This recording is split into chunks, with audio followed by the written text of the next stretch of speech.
Army Veteran Philip Folsom dives deep into the cultural and psychological issues behind veteran suicide and PTSD. Up next on Veteran on the Move. Welcome to Veteran on the Move. If you're a veteran in transition, an entrepreneur wannabe, or someone still stuck in that JOB trying to escape, this podcast is dedicated to your success. And now, your host, Joe Crane. The top 7 paths to freedom is my free gift to you for listening to the show, featuring 7 great ways for a veteran to take their first step into the exciting world of entrepreneurship.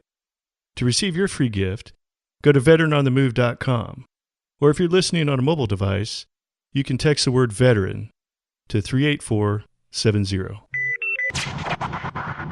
Army Veteran Philip Folsom is a cultural anthropologist, culture development expert, and owner of Fulcrum Leadership Institute. In addition, he is the co-founder of Sparta, a PTSD and suicide prevention program for warriors. He is known for his unique adventure programming and tribe workshop that focuses on the primary culture components of building healthy and high-performing teams. Philip Folsom's reputation in the team development world is legendary. His in-person events, seminars, and experiences have dramatically improved the lives of over 500,000 people, teaching the importance of peace, power, and sacred purpose. Philip Folsom from Fulcrum Leadership Institute and Sparta, thanks for being here on Veteran on the Move. Before we get to talking about business and entrepreneurship, take us back and tell us what you did in the Army. Well, hey, good morning, Joe. I was one of those people who dropped into the military at age 17 back in the 80s, and I went in not as an immediate response to any sort of patriotism, but like a lot of us vets went in as a means of that's how we get out of our small hometown. So, that was my path to college. And I went in as a field artillery surveyor, 82 Charlie, and then there was an opportunity to do some military reconnaissance. And I started partnering with a large Lockheed Martin program that did the first aerial drone for the United States. Mm-hmm. And that was called the Aquila Project. And I was the very first ground control operator for the Aquila Project, which is basically for targeting enemy armor and utilizing the first of the laser-guided munitions. And I did that for a period of time until the military canned that program. And then I retrained as a field medic because I knew that was going to get me a pretty good transition back into the civilian world. Yeah. So, and how long were you a medic? You know, I was a medic for the last 9 months before I got out, and it wasn't actually a very smooth transition for me. The process of going from a military experience and going back into the released into the wild, if you will, and I didn't fare very well. So I guess that's the genesis of my story. Sounds like a transition. So go into a little bit of detail about what were you struggling with? What was going on?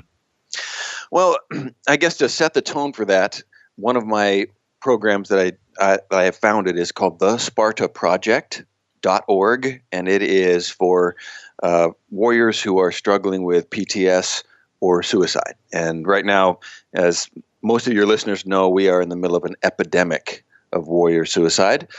Since 9/11, we have only lost about 8,000 to actual combat fatalities, and from that time, we've lost over 150,000 to suicide. So we are losing an entire generation of just righteous young men and women that we need in our country.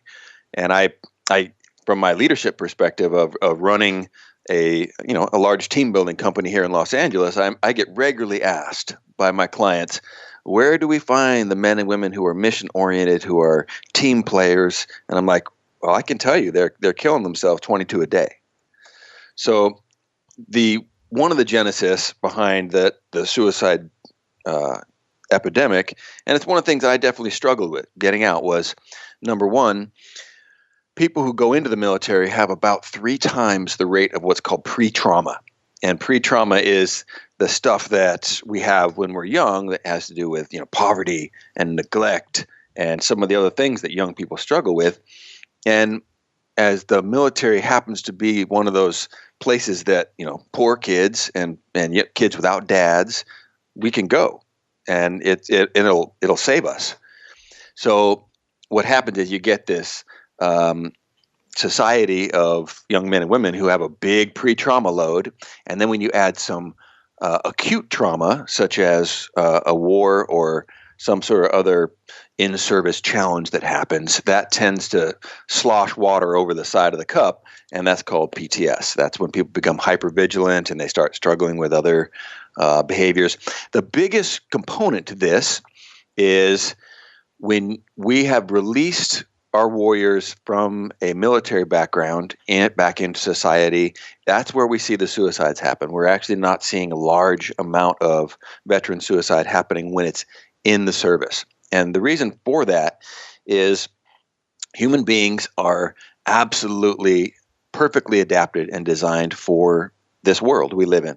And that design function societally is called a tribe system.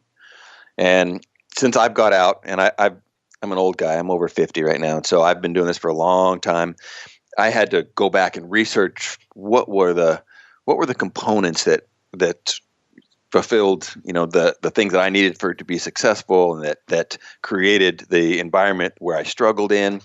And so I studied a lot of anthropology, and I got my degrees from UCLA, and I as an anthropologist. And the big one is that people thrive in tribal systems, and that a tribal system is one where we have a common mission, we have common values, and we have common vision. Those are the three things that create the foundation for healthy, high-performing humans. So the military happens to be the perfect environment for that. So when you're in the military, we all know what our mission is. It's very clear. We also know generally what our values are because they're provided to us, and we understand what our vision is because that's something that we swore when we enlisted. And that tends to create this sense of well-being with people. So we can go to war and we can have these traumatic experiences, and as long as we're with our battle buddies, as long as we're embedded within that tribal system, we can process huge amounts of trauma. The moment we get released from that tribal system and we drop back into society, we don't have common vision anymore. We have no common values, or we're cut adrift into what Pressfield calls a pride-based system. And the military operates on an honor-based system. So that distinction is a profound difference that I would really coach all of our young men and women who are transitioning back out into the wilderness of our civilian world to take a deep look into and start looking at what is the currency that we operate via when we start exchanging our energy for either a paycheck or for opportunities, relationships, advancement.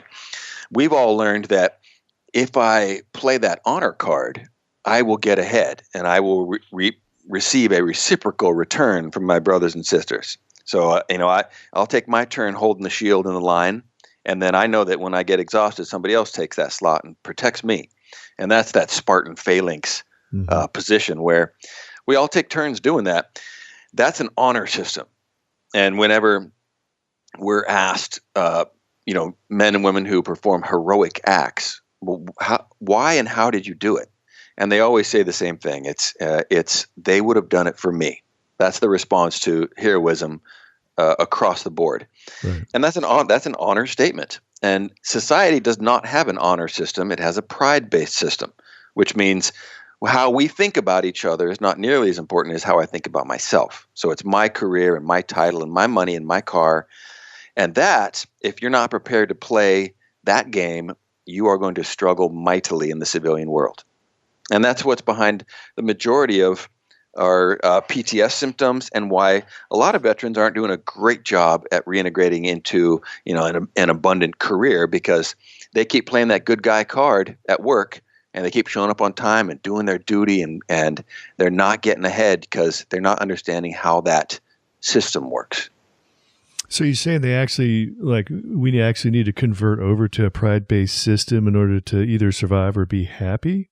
One other thing I wanted to throw in there to you is I've often thought, in my own experiences, people I know, and the veteran experience in the transition, it's this kind of all rolls up into also veterans lose their sense of purpose, and they have no purpose. They have no reason to get up in the morning.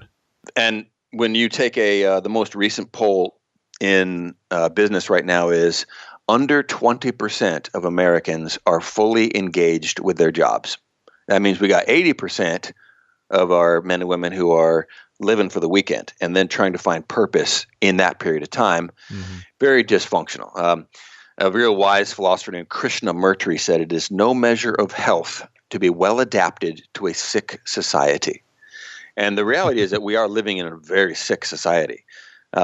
Where, when we look at tribal systems, and these are people who are, living in the Amazon basin or the Kalahari Desert, and there's no diabetes, and there's no heart disease, almost no cancer, no back pain, no knee pain, no clinical depression or anxiety.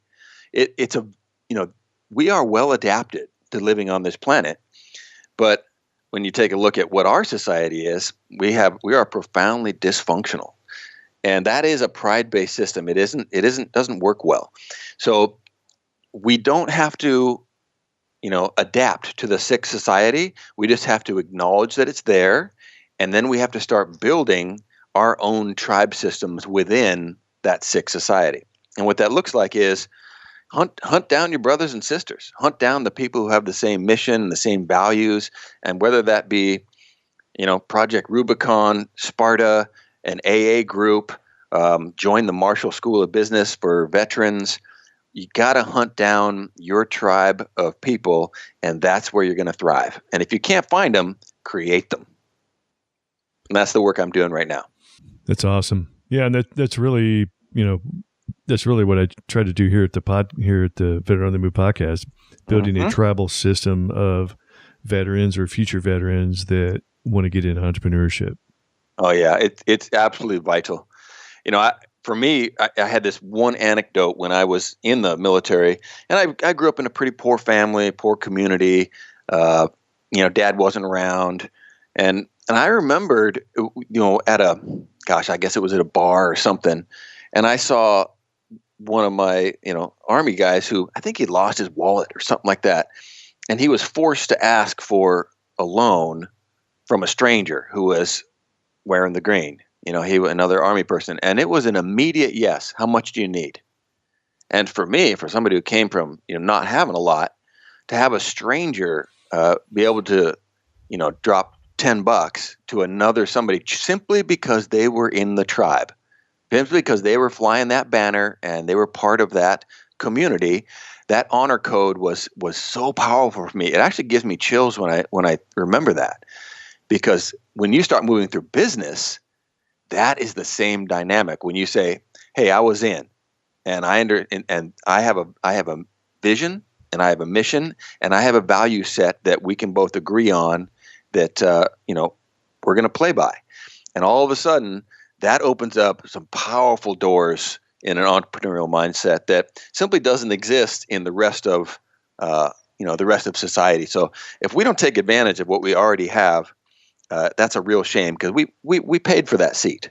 We paid for that ability to give that nod. I paid my dues, and now that's owed to us. Right. Well, hey Philip, hold that thought real quick. I'm going to take a quick break. We'll be right back.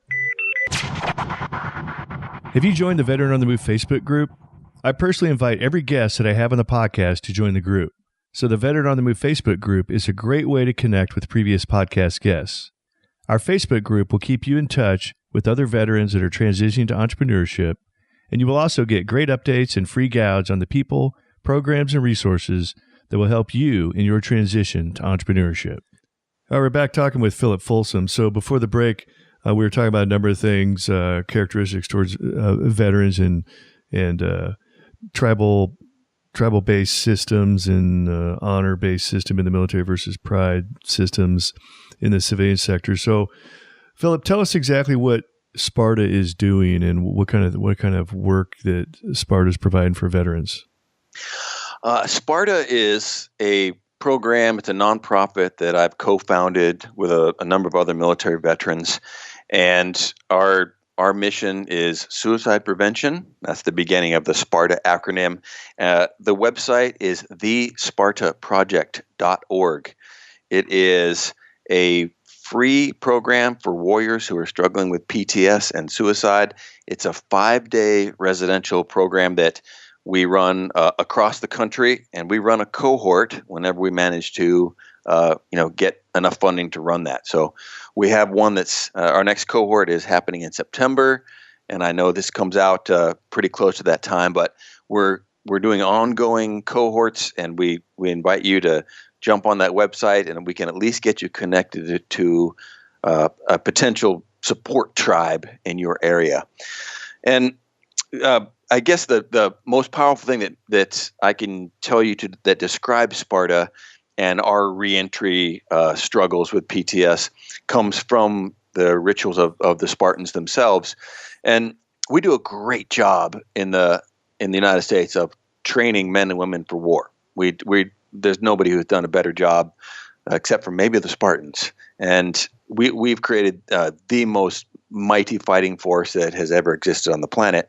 We have not done such a great job reintegrating them back from combat into the civilian world.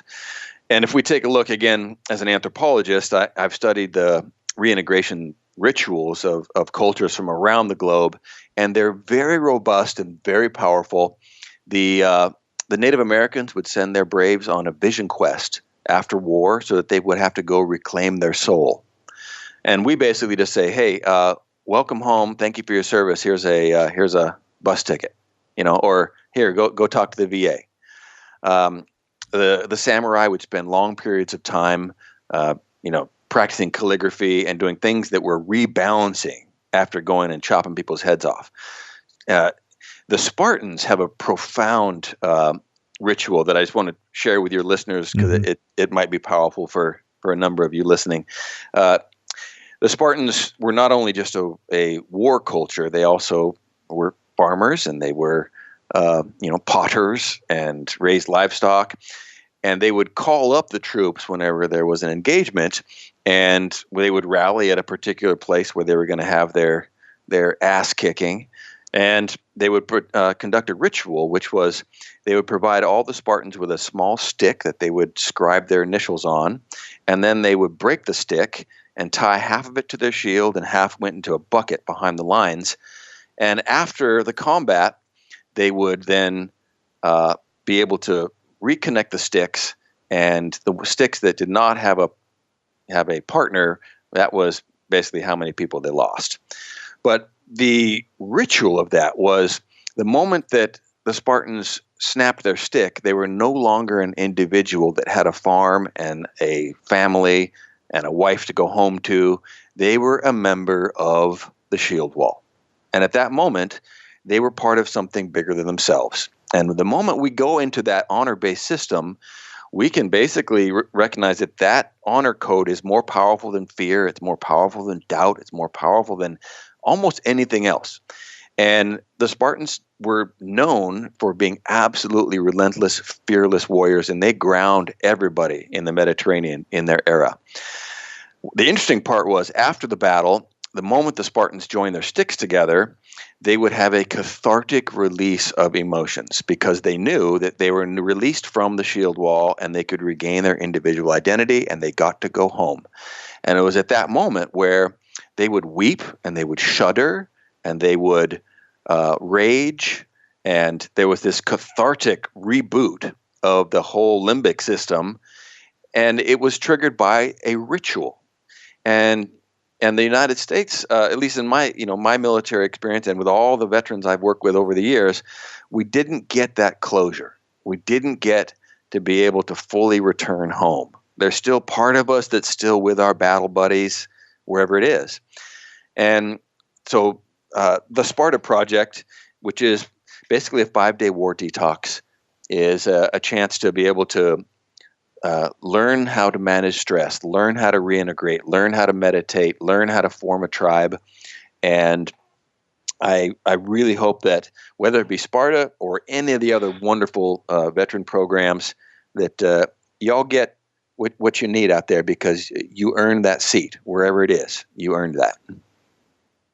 Outstanding. And if we want to get involved in one of these Sparta projects, one of these Sparta war detoxes, how do we find out about it? Spartaproject.org, and there's opportunities to get involved. We are all veteran, I guess, owned, if you will, if not the right word, but everybody on the team is veterans. It's all nonprofit, all volunteer based, and so if you've got the means to connect with a cohort, you want to start your own, you want to come on out and participate in ours, we welcome you into our community. And what kind of things do you guys do during the 5-day detox? Well, one of the big ones is the recognition that if we want to start healing our brains from what happened during our time in service, there is no other modality that has been studied that is as effective as meditation. And the meditation that we're administering is non-denominational. It is not a spiritual system. It's an actual process where we start disidentifying from all the things that we're thinking about relentlessly and feeling and experiencing. And that meditation process has been well tracked over the last 20 years to actually heal a lot of the biological changes that war does to our gray matter.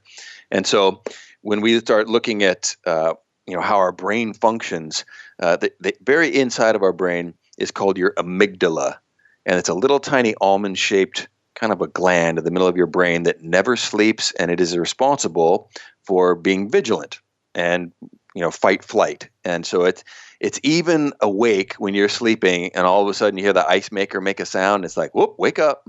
That's your amygdala monitoring what's going on. When we compare civilian amygdalas to our returning combat veterans, our combat vets have about 3 times the size of amygdalas. And really, that means it actually grows?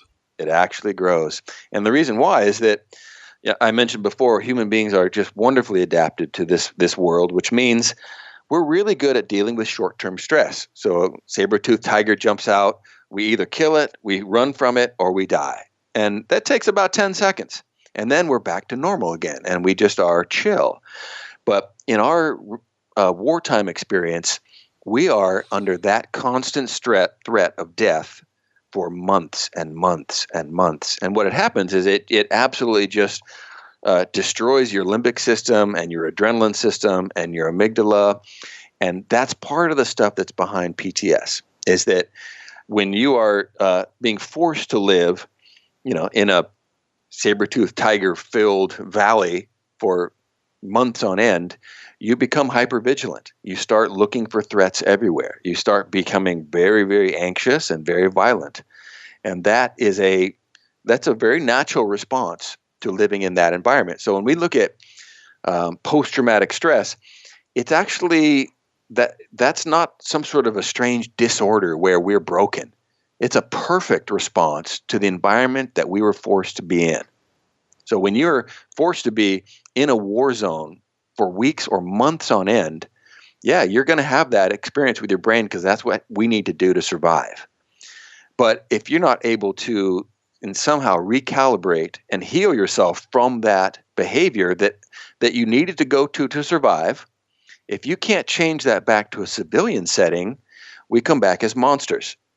And so part of what we're doing with meditation is we're just saying, hey, listen, that was what it was, and it's what I needed to do.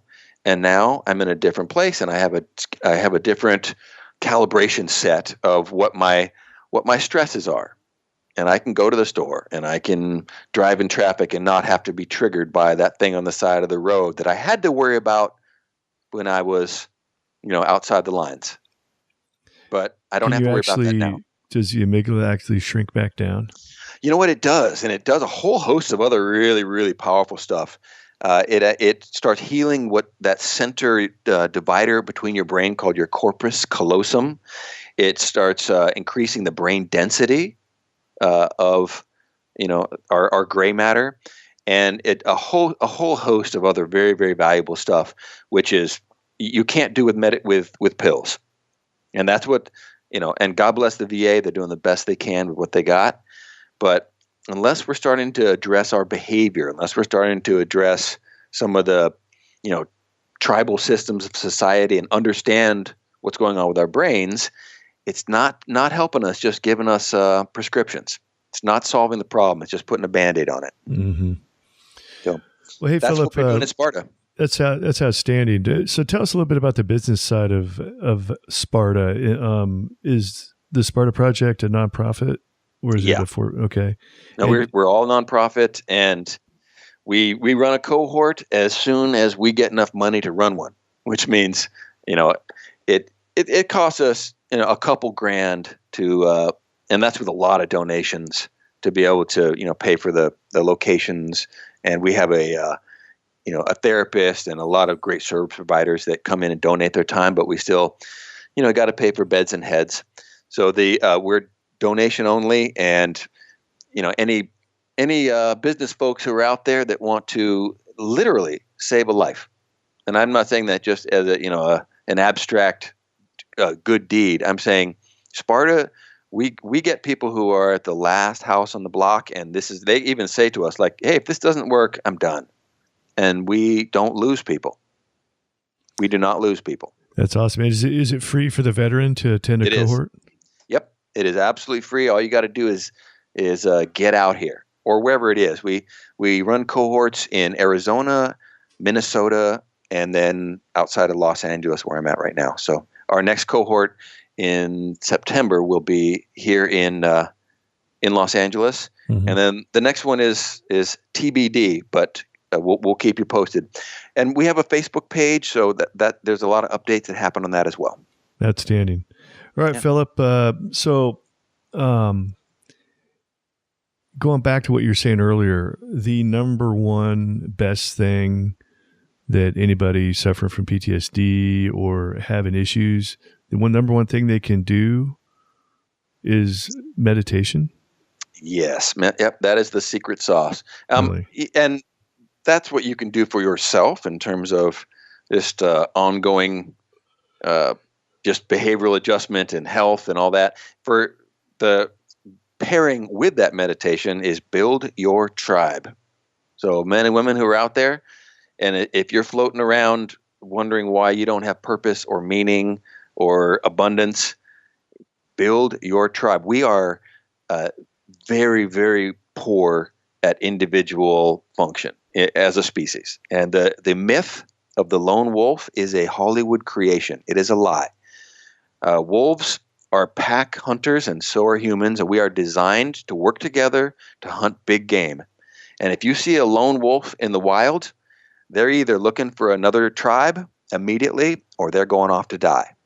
And so I would recommend that every single one of you vets who are coming out and back into society, you're either looking for your new tribe or you are on a slow motion spiral down into some place that you don't want to go.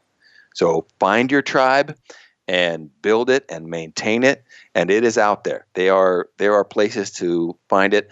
That Marshall School of Business, that veterans program for business master's degree is a great place if you're in SoCal, and there's a lot of scholarships available for that. And that Masters of Business for Veterans is being run out across the country now at different universities. It's not just about what you're learning in business. It's about learning how to network with other vets. That's the secret sauce. Yep, build your tribe. Yeah, that's awesome. I'm definitely going to check out your website and look into it. And I encourage any listeners, if you want to get involved or if you're interested in one of the cohorts or even just some of the things that are going on, check out the SpartaProject.org. So, Philip, thanks for sharing your. And hey, Joe, PhilipFolsom.com. If you want to talk to me personally, I'd be very happy to share a reading list to give you any opportunities that I have professionally within any of the for-profit ventures that I'm running here in Los Angeles. So Philip with one L like the screwdriver and Folsom like the prison.com. Be happy to speak with you. That's great. And I did want to mention, I mean, thanks for the phenomenal outpouring of, high level information. I mean, very eloquent, delivery and very spot on for veterans and transition and PTSD and everything. So phenomenal interview. I thank you for sharing all that information to us. And hey, I look forward to you guys' future success. Maybe we'll have you back on the show a couple of years and see how the Sparta Project's going. Hey, it would be an honor, Joe. And to everybody else out there, hey, not thank you for your service, but welcome home. Welcome home, guys. Awesome. I appreciate it. Thanks, Philip. All right. So these two veterans are Oscar Mike. As you can tell from listening to the Veteran on the Move podcast, interviews are a great way to tell your story and spread the word about your business. If you would like to get booked as a podcast guest, I recommend Interview Valet. You can check out Interview Valet at veteranonthemove.com/valet. Be sure to check out Thrive15.com, the world's premier online education platform that helps entrepreneurs, aspiring entrepreneurs, and intrapreneurs learn how to start or grow a successful business. Start your free 30-day membership by going to Thrive15.com and use the promo code VETERAN. Thank you for listening to Veteran on the Move, your pathfinder to freedom. If you like the show, leave us a review on iTunes. Reviews are always greatly appreciated. So until next time, this veteran is Oscar Mike.